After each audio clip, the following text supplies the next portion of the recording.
আসসালামু আলাইকুম। আশা করি আল্লাহর রহমতে সবাই সুস্থ আছেন, ভালো আছেন।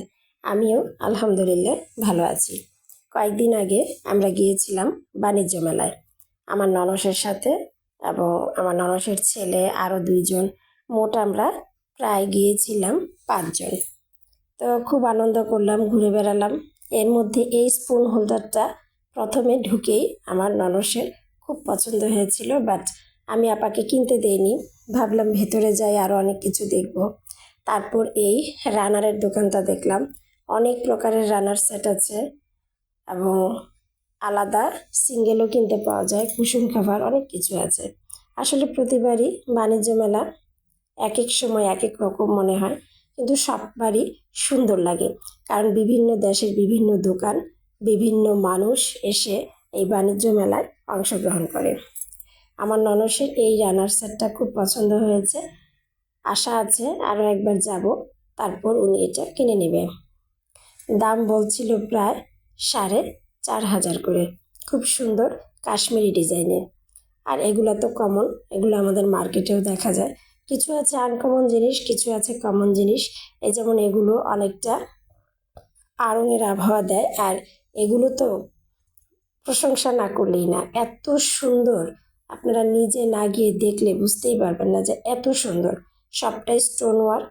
এগুলো ম্যাট আছে, রানার আছে, বিভিন্ন সাইজের বিভিন্নটা পাওয়া যায়। প্রত্যেকটার থেকে আলাদা সুন্দর।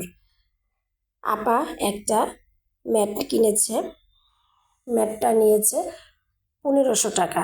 এক একটা সিঙ্গেল ম্যাট 1500 টাকা করে। আর রানারগুলোর সাইজ অনুযায়ী দাম 2500 থেকে শুরু, 5000 পর্যন্ত আছে। খুব সুন্দর বলা যায়, যেখানেই দিবেন সেখানেই যেন ঘরটা ফুটে উঠবে। এগুলো কুশন কাভার, এগুলো কাশ্মীরি দোকানে থেকে ক্যাপচার করেছি। এই তো, এগুলো সব এমব্রয়ডারি কাজ, সব কিছুই সুন্দর। এখানে অনেক ধরনের ব্যাগও ছিল। আর ওই যে দূরে ঝুলানো, এগুলো সব রানার সেট। সামনে ছিল ব্যাগগুলো। যেহেতু কিনিনি তাই আর হাতে তেমন একটা ধরিনি, তবে কিছু কিছু স্টলের ব্যাগ খুব পছন্দ হয়েছে। এই ডিজাইনটা আমার ননস অর্থাৎ আপা কিনেছে। নিচের ডিজাইনটা গোল্ডেন ব্ল্যাক, একটু সাইজটা একটু অন্যরকম, না গোল না লম্বা, খুবই সুন্দর। আসলে প্রত্যেকটাই আমার কাছে ভালো লেগেছে। সেই মুহূর্তে যেটা ভালো মনে হয়েছে সেটাই আমরা কিনে নিয়েছি। ইচ্ছে করছিল সবগুলোই নেই। আর এই দোকানটা আমার ছেলের খুব পছন্দ হয়েছে, তার চোখ আটকে গিয়েছিল ছোট্ট ছোট্ট খেলার গাড়ি দেখে। যদিও কিনে দেয়নি, কারণ আমার ছেলের অনেকগুলো গাড়ি আছে। এখানের প্রায় 5-6টা ওর কমন পড়েছে। এটা হচ্ছে বড় একটা ডাইনিং রুমের টেবিল ম্যাট, খুব সুন্দর ছিল। রানার বা টেবিল ম্যাট বলা যায়। ওইটা ডাইনিং টেবিলের উপর দিলে আসলে খুব সুন্দর লাগবে, অথবা ক্যাবিনেটের উপরেও দেওয়া যায়। আর এই ব্যাগগুলো আমার ভালো লাগছিল, বাট প্রবলেম হচ্ছে খোলাটা খুব একটা কমফোর্টেবল না। প্লাস এটার ভেতরে মোবাইল রেখে মোবাইলটা তাড়াহুড়ো করে বের করা যাচ্ছিল না। আমার মোবাইলের সাইজের কথা বললাম। হয়তো অনেকের হয়, তারাই হয়তো কিনবে। আমার যেহেতু হচ্ছিল না তাই কিনিনি, কিন্তু খুব পছন্দ হয়েছিল। এগুলো আমি অনলাইনে দেখেছিলাম। সে যাই হোক, অনেকক্ষণ ঘোরাঘুরি করেছি। এই দোকানগুলোই বেশি আমরা ঘুরেছি, দেখেছি। অন্যান্য দোকান কমন আর প্রয়োজন না থাকাতে সব দোকানে ঢুকিও নি। জুতার দোকানে ঢুকেছিলাম, আর এইটা আমার কাছে খুব বেশি ভালো লেগেছে। এক এক কালারের এক একটা ফুল। আমার ইচ্ছা করছিল কেউ যদি রেডি করে দিত, হয়তো আমি সেলাই করে নিতাম। আর এই কাচের ক্রোকারিজের দোকানটায় কড়াই দেখতে ঢুকেছিলাম। কড়াইগুলো খুব সুন্দর।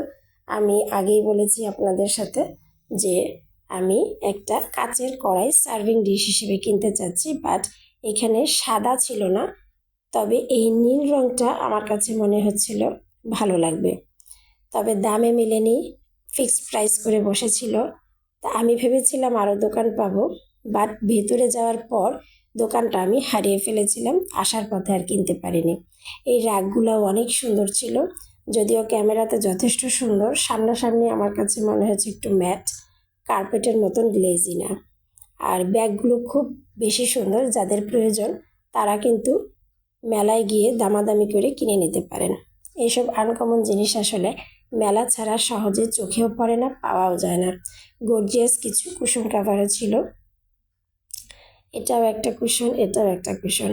আর এটা হচ্ছে একটা সোফার ম্যাট এবং কুশন একসাথে সেট করা ছিল।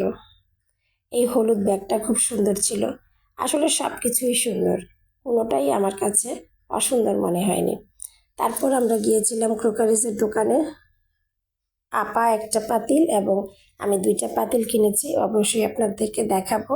আর এই সুন্দর সুন্দর স্পুনগুলো থেকে আমি আর আপা অনেকগুলো কিনেছি। আমি 4টা স্পুন কিনেছি আর আপা কিনেছে প্রায় 12টার মতো সেট করে। কাঁটা চামচ নিয়েছে প্লাস নর্মাল চামচও নিয়েছে। টুকিটাকি কিনতে কিনতে অনেক কিছু কেনা হয়ে গিয়েছিল, পরে টায়ার্ড হয়ে গিয়েছিলাম। আপা অনেকগুলো পাতিল কিনেছে দিল্লি স্টল থেকে। তারপর আমরা সবাই টায়ার্ড হয়ে আসার পথে রেস্টুরেন্টে খেয়ে চলে এসেছি। আমরা 7টায় ঢুকেছি, রাত 10টায় বের হয়েছি। আমার ভিডিওগুলো ভালো লাগলে অবশ্যই লাইক এবং ফলো দিতে ভুলবেন না। আল্লাহ হাফেজ।